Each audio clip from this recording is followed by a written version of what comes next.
습니까? 예. 평안하지 않은 것 같아요. 예. 한 주간 기도해 주셔서 단기 선교를 무사히 잘 다녀왔습니다. 저희들이 다녀온 지역은 태국의 이제 남부 지역인데 아주 시골입니다. 시골. 한국인이 거의 없어서 거의 살지 않아서 한국 식당이나 뭐 그런 것도 없고요. 또 외국인들도 거의 볼 수 없는, 별로 그렇게 찾지 않는 그런 조그만 시골에 다녀왔습니다. 그러니까 오히려 저희들이 가서 조금 중국인인 줄 알고 좀 뭐 긴장하고, 뭐 어제도 저희 교회에 돌아와서 밑에 1층에서 캐리어 쭉 놓고 식사하니까 지나가는 사람들이 중국인 왔다고 야, 여기 중국이 왔나?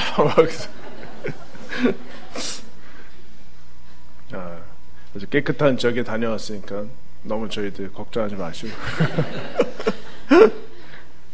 그런데 무려 일주일 만에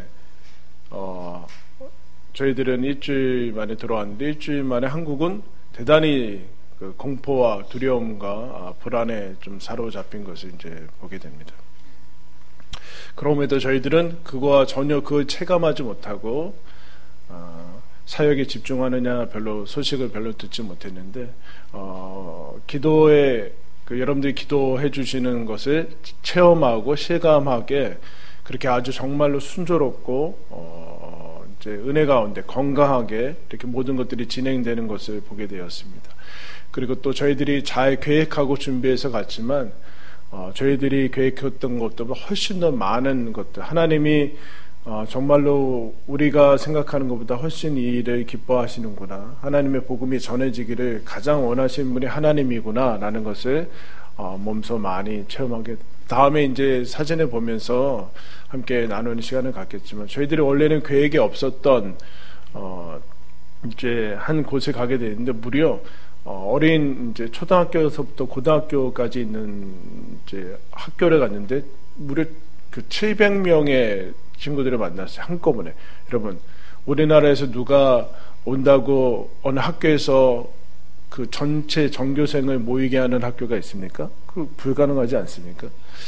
근데 무려 700명의 어린아이들과 중고생들을 만나서 저희들이 준비해 간 거, 여러분들한테 이미 보여드린 것을 할 수 있었던 그런 시간들이 있었습니다. 그 선교사님도 마찬가지로 거기 처음 가는 곳이었는데 복음의 문이 열려서 저희들에게 그 기회를, 불교 학교, 불교의 나라라고 여겨지는 그 나라에서 저희들이 했던 복음을 전하고 또 할 수 있었던 그런 기회를 통해서 이제 그 복음 전하는 사역들이 시작되는 것을 보면서 저희도 많이 놀라고, 그 선교사님들과 현지 교회도 도전을 받고 위로받는 그런 시간들을 이제 갖게 됐습니다.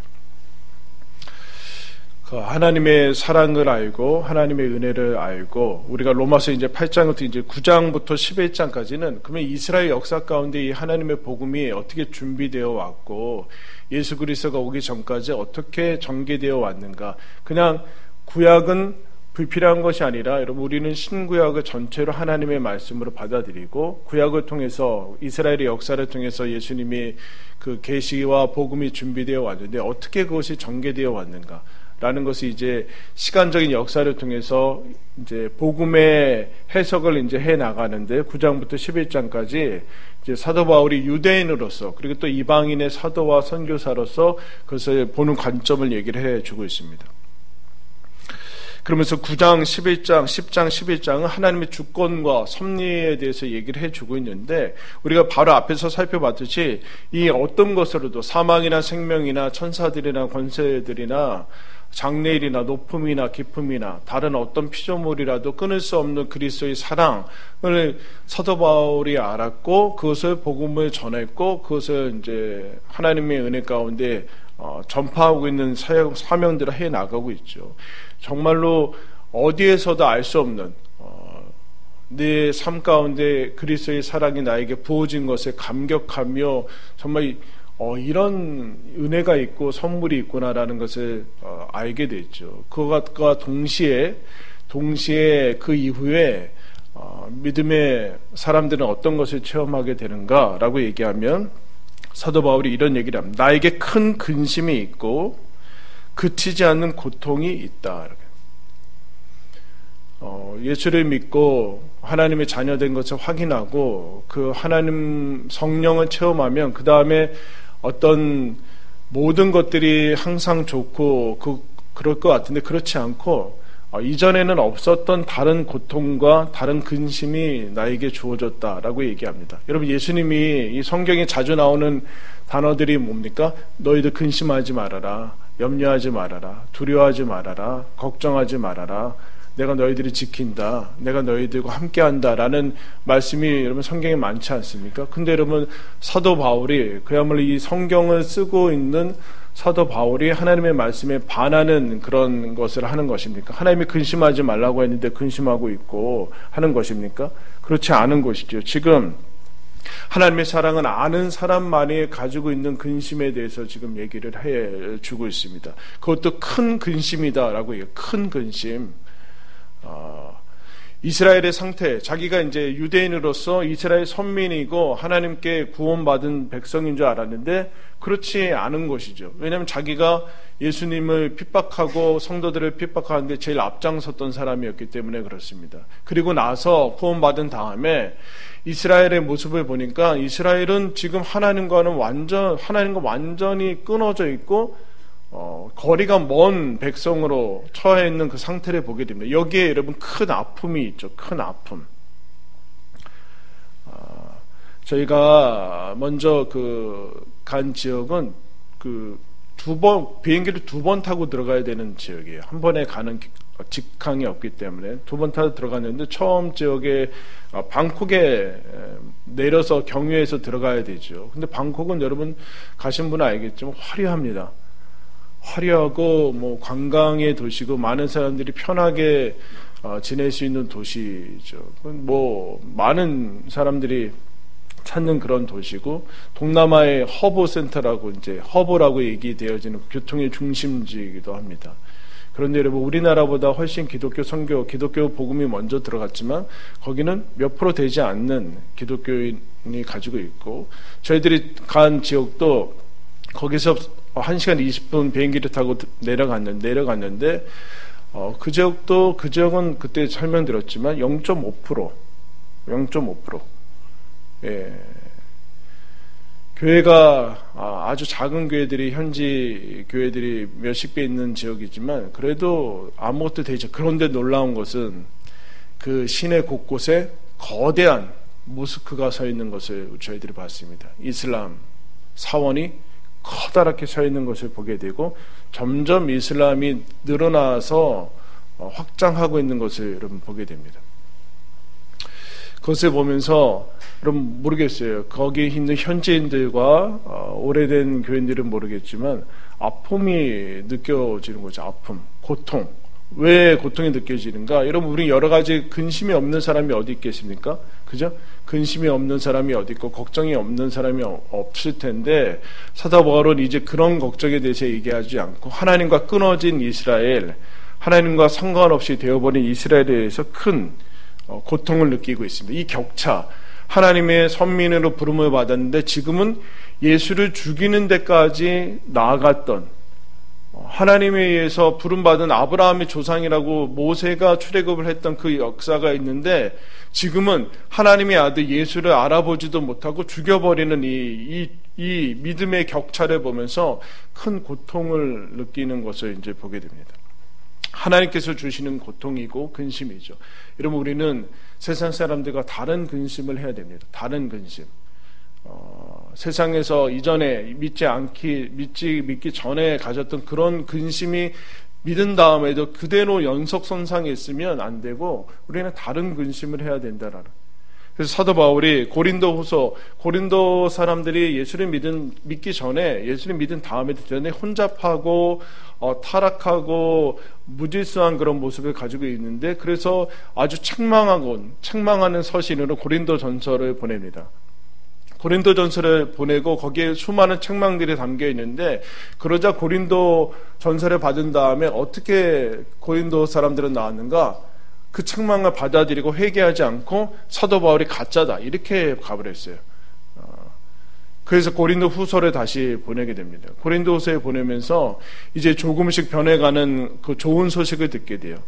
그 얘기를 듣고 고린도 후서에 이렇게 씁니다. 내가 너희에게 근심하게 한 것을 후회하였으나 지금은 후회하지 않는데, 왜냐하면은 너희가 근심함으로 회개에 이른 까닭이다. 하나님의 뜻대로 근심하게 되는 것은 아무 해도 입지 않고, 하나님의 뜻대로 하는 근심은 회개에 이르게 하는 것이요, 세상 근심은 사망을 이룬다. 보라, 하나님의 뜻대로 하게 된 이 근심이 너희를 얼마나 간절하게 하며, 얼마나 변증하게 하며, 얼마나 분하게 하며, 얼마나 두렵게 하며, 얼마나 사모하게 하며, 얼마나 열심 있게 하며, 얼마나 벌하게 하였는가. 너희가 그 일에 대하여 일체 너희 자신의 깨끗함을 나타내었느니라. 하나님의 뜻대로 근심해야 된다라는 것. 여러분, 우리 제대로 근심하는 그리스도인이란 제대로 근심해야 되는 사람들입니다. 지금 신종 코로나로 인해서 아주 사회적으로 뿐만 아니라 전 세계적으로도 혼란스럽고 어려운 상황 가운데 있는데, 여러분, 우리는 그것보다 훨씬 더 심각한 영적인 상황을 보면서 근심해야 되는 사람입니다. 여러분, 코로나는 인간의 육신을 죽이지만 복음이 없으면 영혼이 죽습니다. 믿습니까? 이거에 대해서 통곡하고 그치지 않은 고통을 가져, 이것에 대해서 여러분 우리가 더 큰 경각심을 가져야 되지 않겠습니까?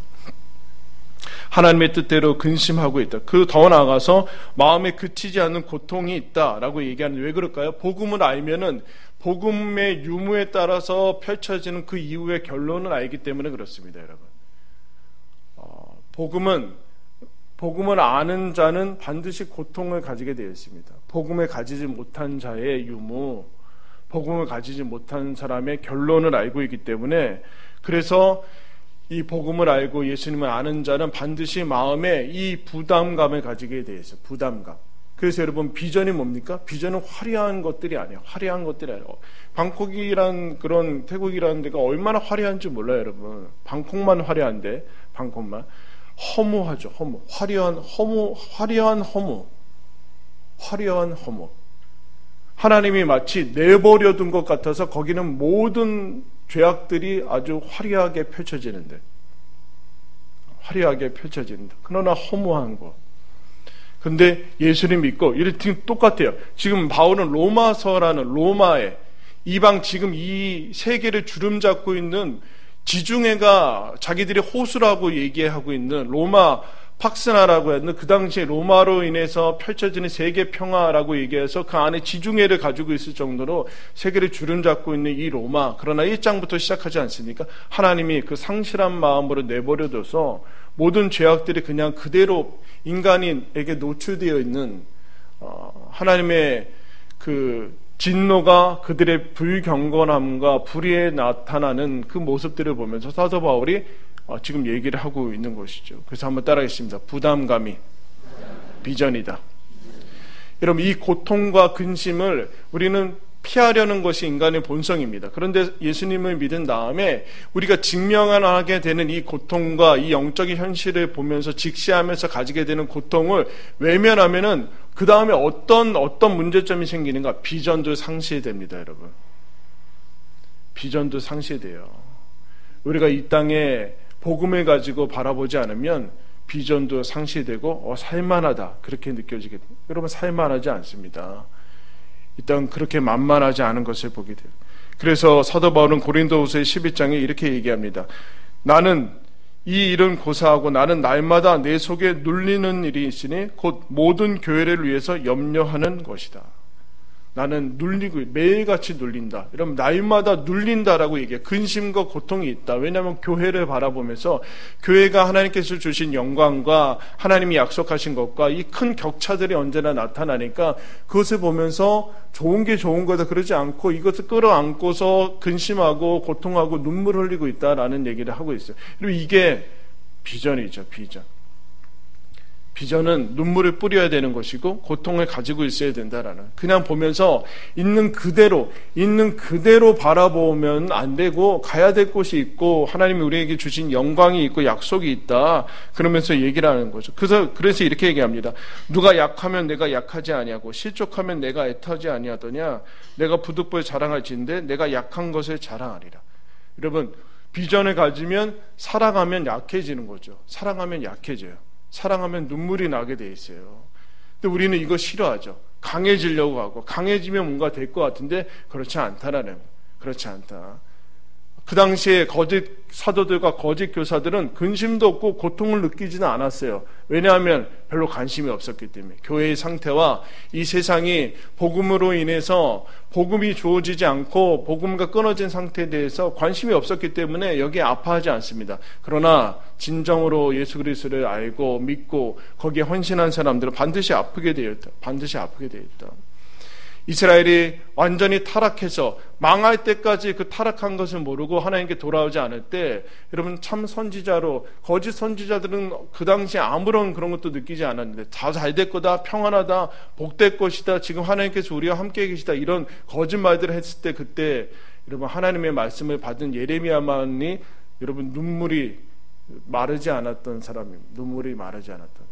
거짓 선지자들 다 하나님이 우리와 함께 계시는데 무슨 근심이 많냐 이렇게 얘기하는데, 맞는 얘기지만, 하나님이 우리와 함께 하는 것은 맞는 얘기지만, 그러나 그 당시에 이스라엘의 영적 현실은 그렇지 않았다는 거. 부담감을 가졌다. 부담감. 이 부담감을 떨쳐버리지 않고 고통과 근심을 그냥 가지고 있어요. 그러면 그것만 가지고 되는가? 그렇지 않은 거죠. 사도 바울이 이렇게 얘기합니다. 내 양심이 성령 안에서 나와 더불어 증언한다. 이런 문제만 가지고 있으면 어떻게 해요? 문제는 욕심이 많습니다. 문제는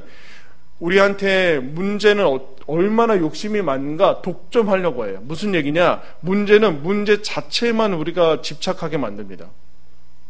문제가 오면 우리는 문제 자체만 집착해가지고 마치 과거도, 하나님께서 여태까지 인도하셨던 과거도 잊어버리고 앞으로의 미래도 그냥 완전히 흑암 속으로 들어가 버리고 지금 현재 이 문제에만 골몰해가지고 집착하게 만드는 것이 문제의 속성입니다. 그래서 눈이 있어도 보지 못하게 만들죠. 눈이 있어도 보지 못하게, 맹시로 만들어요. 눈이 있는데 보지 못하는 상태로 만들어요. 그래서 예수님이 계속 그러지 않습니까? 귀가 있어도 듣지 못하고 눈이 있어도 보지 못하는 상태만. 이건 뭐냐면은 문제에만 집착해서 문제를 해결하지 못해 나가는, 이런 문제가 없었던 시기는 없죠. 그죠? 문제가 없었던 시기는 없어요. 얼마 전에도 메르스가 있었고, 그 전에도 사스가 있었고, 그 전에 유럽의 3분의 1을 죽였던 흑사병도 있었고, 많은 병들이 있었습니다. 근데 여러분, 그것이 문제는, 여러분, 의학적으로는 잘 모르지만, 바이러스의 문제는 자기 면역력이 없는 게 문제지, 바이러스의 문제는 아니잖아요. 더 나아가서 바이러스의 문제도 아니죠. 인간의 탐욕이 문제죠. 무분별함이 문제 아닙니까? 지금? 바이러스가 인간을 그냥 공격합니까? 그 안에 들어가면 인간이 무분별한 탐욕과 하나님의 말씀대로 살지 않는 죄악들이 그 안에 있어서 나오는 것이지, 그럼 무슨 그냥 바이러스의 문제는 아니지 않습니까? 그 사도 바울이 문제와 그 고통에 집착하지 않고 지금 성령과 하나님의 말씀 안에 들어가는 것을 보게 됩니다. 하나님이 다스리시고 계시다. 문제가 분명히 심각하고 격차가 있어서 큰 고통이 있지만, 이 고통을 하나님의 뜻대로 하는 거지만 그걸 가지고 하나님 앞에 가야 된다. 하나님 앞에 가야 된다. 그래서 이제 복음서에 보면은 제자들이 분명히 예수님하고 배에 같이 있어서 예수님이 이제 이런 얘기를, 바다에 큰 노을이 일어나 배가 물결에 덮이게 되고 예수님은 주무시는지라. 제자들이 나와 깨우며 이르되 주여 구원하소서 우리가 죽겠나이다. 예수께서 이르시되 어찌하여 무서워하느냐 믿음이 작은 자들아 하시고 곧 일어나사 바람과 바다를 꾸짖으시니 아주 잔잔하게 되거늘 그 사람들이 놀랍게 여겨 이르되 이가 어떤 사람에게 바람과 바다도 순종하는가 하더라. 이런 파도가 없지는 않죠. 파도가 크게 치죠. 그때 무서워하는 것이 당연한 반응입니다. 파도가 치는데 무서워하지 않는 것은 이상한 것이죠. 그때 근데 예수님이 함께 계신 것 자체를 무시하는 것은 믿음의 모습은 아니죠. 문제보다, 우리가 흔히 그러지 않습니까? 문제보다 더 크신 하나님, 문제를 다스리시는 하나님, 우리의 생각과 계획을 더 함께 하시는 하나님, 그것을 기다려야 돼요. 여러분, 두려움과 무서움은 외면의 문제보다는 내면의 문제죠. 내면의 문제.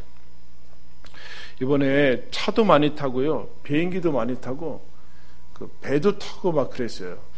근데 이제 어린 아이들도 갔기 때문에 저는 이제 안전하게 우리 단기 선교팀을 집으로 보내는 또 하나의 사명이 있기 때문에 안전하게 다녀야 되죠. 근데 아이들은 이제 무서워하고, 비행기 타도 무서워하고 배 타도 무서워하고, 그 중에 무서운 거는 벌레가 제일 무서워. 벌레. 벌레가 제일 무서워요. 배 아플까봐도 무서우고, 이제 뭐 여러 가지 무서운데, 배를 잠깐 타게 됐어요. 근데 제 옆에 어떤 아이가 앉았는데 무서워하는 거예요. 목사님, 누가 타자고 그랬어요? 내가 타자고 그랬는데 차마 나라고 얘기 못하고 누가 타자고 그랬어요? 무서워요. 목사님 기도해요. 제가 기도를 해줬죠.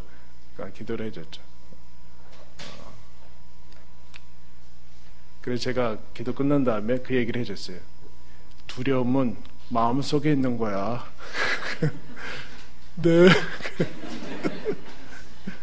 누구냐고 묻지 마세요. 다 막 어른들도 무서워가지고 막. 두려움은 마음 안에 있는 겁니다, 여러분. 그 상황이 없어져도 두려움은 남습니다. 두려움 속에서, 근데 두려움이 주는 유익이 있어요. 뭔가 그 두려움 속에서, 두려워하지 않으면 안 되거든요. 두려움 속에서, 무서움 속에서 하나님으로 시선을 옮겨야 돼요. 이게 문제가 주는 중요한 유익입니다.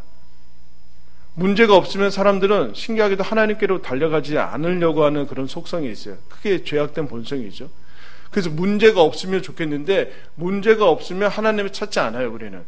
그래서 문제가 항상 있어야 되는 것은 아니지만, 문제가 왔을 때 그것을 가지고 하나님께로 가야 되고, 이 풍랑보다, 문제보다 더 크신 이것을 주관하시는 하나님을 바라봐야 된다. 여러분, 우리가 이전에 아까 얘기했던 그런 전염병들이 있을 때 여러분 조심해야 됩니다. 그래서 우리 로비에다가 손소독제 이렇게 해놨어요. 그리고 밥 먹을 때 항상 씻으시고, 제가 손소독제를 계속 저기다 놔뒀거든요. 한 번도 안 쓰시더라고요. 왜 안 쓰시는지 몰라요. 평소 때 좀. 그런데 이제 난리 났죠. 구할 수가 없어요. 그래도 시기가 시기니까 닦으시고 그렇게 하시면 좋겠죠. 그러나 여러분, 그때 메르스 안 걸린 거 여러분 손 잘 닦아서 안 걸렸어요? 네? 사스 그때 걸리지 않고 지금 살아남은 게 여러분이 조심해서 안 걸린 거예요? 천만에요. 그러면 막 더럽게 살자는 얘기예요? 병원에 막 가고 확진자 있는 병원에 찾아가서 막 기도하고 그러자는 얘기예요? 네? 아니죠? 그거 아니죠. 우리는 우리가 해야 될 일들을 하고 주의하고 깨끗이 하고, 그러나 동시에 이 모든 것을 주관하시는 하나님. 그래서 여러분, 이때야말로 의연하게 예수를 믿는 사람들이 하나님을 바라보고 여러분 의연하게 있어 주셔야 됩니다. 예수 믿는 사람들마저도 불안해서 공포에 떨면 우리가 믿는 하나님은 도대체 어디 있는 겁니까? 세상 사람들이 우리를 보고 너희들이 믿는 하나님은 도대체 어디 있는가? 라고 묻지 않겠습니까? 물론 우리도 병에 들고 여러분 죽고 뭐 그렇습니다. 그러나 우리가 죽는 죽음과 그런 것은 다르지 않습니까? 거기에 대해서 여러분 우리는 다시 한번 믿음을 가져야 됩니다. 역대하 32장에 보면 이렇게 얘기합니다. 그때 히스기야가 선한 왕 중에 몇 명 안 되는 선한 왕 중에 한 명이거든요. 다윗, 요시야, 히스기야 이 정도 뽑는데 그때 아수르가 쳐들어옵니다. 여러분. 히스기야가 다스리는데도 왕이 아수르가 쳐들어와요. 그러면 안 되잖아요. 근데 쳐들어올 때 히스기야가 무척 두렵고 떱니다. 근데 하나님께 기도하죠. 하나님께 떨려요. 하나님께 나아가서 백성들이 불안해하고 그러니까 하나님께 나아가서 기도하면서 응답을 받습니다. 그러면서 그 백성한테 이렇게 얘기하죠. 너희는 마음을 강하게 하며 담대히 하고 아수르 왕과 그를 따르는 온 무리로 말미암아 두려워하지 말며 놀라지 말라. 우리와 함께 하시는 이가 그와 함께 하는 자보다 크다. 그와 함께 하는 자는 육신의 팔이요 우리와 함께 하시는 이는 우리의 하나님 여호와시라. 아수르보다 우리가 더 크다. 우리는 하나님이 함께 하신다라고 얘기를 해주고 있습니다. 이런 믿음의 문제인 것이죠. 어렵고 힘든 문제들이 다가올 때 하나님께서 우리한테 말씀하시는 겁니다. 시선을 하나님께로 돌리고 너희들의 믿음을 키우라 라고 얘기를 해주고 있습니다. 그것이 여러분 하나님께서 우리에게 주시는 비전이죠. 그 다음에 뭐라고 하는가? 3절에 보면 사도 바울이 이렇게까지 얘기하고 있어요. 나의 형제 곧 고륙의 친척을 위하여 내 자신이 저주를 받아 그리스도에게서 끊어질지라도 원하는 바로다. 자기가 지금 바로 앞에서 어떤 것도 끊을 수 없다라고 얘기하고 있는데 이 사랑, 끊을 수 없는 이 사랑, 이 하나님의 어떤 것과도 바꿀 수 없는 영원하고 절대적인 사랑을 안 받아고 자기가 끊어져서 저주를 받을지라도 내가 내 형제들, 이스라엘 백성들이 하나님의 자녀 됐으면 좋겠다. 이것이 진짜 내가 워낙 거짓말, 립서비스 하는 것 아니다. 그런 얘기를 하고 있어요. 그런 얘기를. 이 강력한 여러분 비전의 동기에 대해서 얘기를 해요. 강력한 동기, 강력한 열망에 대해서 얘기를 하고 있어요. 강력한 열미. 이 예수를 믿어서 사라지지 않는 새롭게 생겨나는 고통, 근심에서 비전이 생기는 것뿐만 아니라 사도 바울이 무엇에 움직이고 있는가, 동기가 뭔가, 나를 움직이게 만드는 것이 무엇인가, 동력에 대해서 얘기를 하고 있는데, 여러분 사람을 움직이는 두 가지 대표적인 동기가 있습니다. 그건 첫 번째 두려움. 사람은 두려움을 피해 다니면, 지금 두려워서 여러분 손 잘 씻고 사람 안 다니는 데 오늘 예배 안 나오고 뭐 그런 거 아니에요? 예배 나왔다고 죽을까 봐. 그럼 순교는 어떻게 일어났을까요? 예배 나오면 그냥 죽는데? 어딜까요? 물론 중국 갔다 온 사람은 2주 동안 나오지 마세요. 막 그렇게 써있더라고요. 주보일마다 중국 갔다 오신 분은 2주 동안 예배 출석을 삼가하십시오. 막 이렇게 나와요. 우리 그 두려움. 근데 이게 여러분 두려움과 사랑은 대단히 비슷하게 보입니다. 겉으로는 저 사람이 사랑해서 움직이는 건지 두려워서 움직이는 것인지 분간이 잘 되지 않아요. 사랑해서 막 그 아이들이 있으니까 사랑해서 잘 씻으라고 하는 건지 아니면 이렇게 안 씻으면은 죽을까봐 어떻게 될까봐 두려워서 하는지 두려워서 공부를 하는 건지 이건 구분이 되지 않는데 그러나 두려움과 사랑을 구분하기 위해서 두려움은 소극적입니다. 즉 뭘 안 하는 게 여러분 끝입니다. 뭘 안 하는 거. 뭘 하지 않는 거.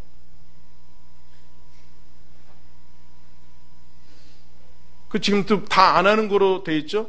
사람 많은데 안 가는 거. 뭐 안 하는 거, 안 하고 이건 두려움에서 나가는 거. 두려움에서 나가는 거. 그러나 두려움은 반드시 삶을 파괴하고 마비시킵니다. 정당한 것까지 누리지 못하게 하고 우리의 모든 것을 차단하게 만드는 그야말로 보이지 않는 밧줄이라서 우리를 마비시켜 나가죠. 그에 비해서 사랑은 절대로 뭘 하지 않는 것으로 끝나지 않습니다. 해야 됩니다. 하는 것으로 끝나는 거고 생명과 살려내는 창조적인 것은 다 사랑으로 갑니다. 지금 절대적인 갈망에 대해서 얘기를 하고 있어요. 지금 사도 바울이 자기가 죽는 한이 있더라도 저주를 받는 한이 있더라도 이스라엘 백성을 구원하는 일에 사람을 구원하는 일에 자신의 대가를 치르면서 가겠습니다 라고 얘기를 하고 있는 것은 두려움에서 생겨나는 것 아니에요. 사랑하는 것만이 가는 것이죠. 그러므로 여러분 이것이 우리의 비전이 되어야 됩니다. 비전. 1943년 2차 세계대전 때죠. 1943년 3월 3일 저녁 8시 17분에 공습경보가 런던에 올렸다 이렇게 얘기합니다. 그때 죽음을 얘기하는 거죠. 공습경보가 올리면 폭탄이 떨어지는가 그런 소리였는데 그래서 이 공습 사이렌이 울리자 사람들이 모두 다 대피하고 운전하던 사람들이 차를 멈추고 뛰쳐나오고 지하철역으로 다 이제 들어가서 피해하는 그런 일이 생겼다고 얘기합니다. 멀리서 마치 기관총 소리가 들리는 것 같고 하늘에서는 폭탄이 떨어지는 소리가 들리는 것 같았다라고 얘기하죠. 사실은 폭탄이 떨어지지도 않았고 총이 발사되지도 않았습니다. 사람들은 그 공습 경보가 일어나자 머리를 감싸고 고함치고 그랬습니다. 폭탄이 떨어진다라고 얘기하고 서로 막 외치고 있었지만 사실은 아무것도 보이지 않았습니다. 그래서 사람들은 그 옆에 베스날 그린이라는 지하철역으로 달려갔는데 거기에 이미 500명 이상이 대피해 있었는데 채 10분이 되기 전에 1,500명이 더 몰려들었습니다. 그때 너무나 사람이 많으니까 한 임산부가 지하철로 내려가는 그 계단이 20개 정도 있었는데 발을 헛디뎠습니다. 넘어졌죠. 그래서 사람들이 이렇게 꽈득 있었으니까 다 이렇게 넘어지게 됐습니다.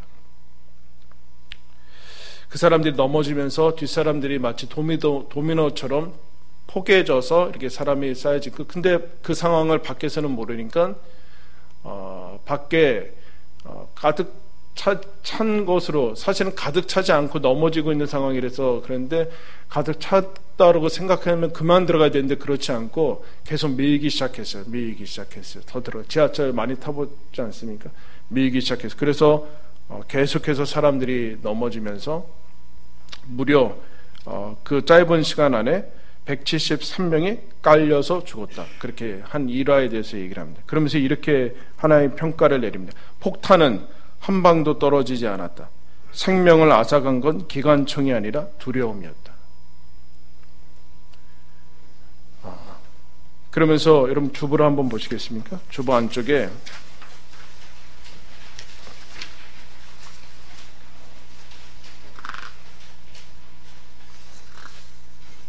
맥스 로케이도라는 목사님이 이것에 대해서 이런 얘기를 해줍니다. 두려움이 인생을 좌우하면 안전감을 신으로 섬기기 마련입니다. 안전감을 섬기기 시작하는 순간부터 모험이 없는 삶을 숭배하게 됩니다. 안전제일주의가 위대한 일을 성취할 수 있을까요? 위험을 감수하지 않으려는 이가 숭고한 일을 할 수 있을까요? 두려움에 사로잡힌 사람은 누군가를 깊이 사랑할 수 없습니다. 사랑하려면 위험을 감수할 수밖에 없기 때문입니다. 가난한 이들에게 무언가를 줄 수도 없습니다. 베품이란 되돌려 받으리라는 보장 없이 주는 행위입니다. 안전을 숭배하는 마음가짐은 원대한 비전을 무력화시킵니다.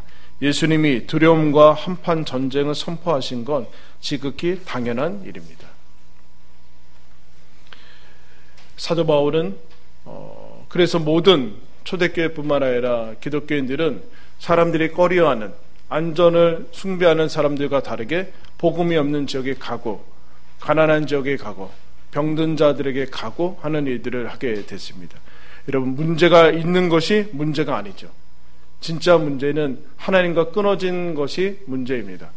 그리고 진짜 문제는 내가 하나님과 끊어진 이 세상의 사람들의 그 고통을 외면하고 있는 것이 문제입니다. 그래서 비전을 상실하게 된 것이 진짜 문제입니다. 그리고 우리가 세상 사람들처럼 두려움으로, 사랑으로 움직이지 않고 반응하지 않고 두려움으로 움직이는 것이 문제입니다. 그러므로 이제 사도 바울처럼 큰 근심과 고통을 끌어안고 거기에서부터 많이 나오는 비전을 다시 회복할 때입니다. 그러므로 지금뿐만 아니라 앞으로도, 그리고 이전에도 복음으로뿐만 아니라 지금 혼란스러운 이 시기에 우리 예수 믿는 사람들 때문에 의연하게 서줘야 됩니다. 어떤 분이 그랬어요. 제가 지난주에 얘기했죠.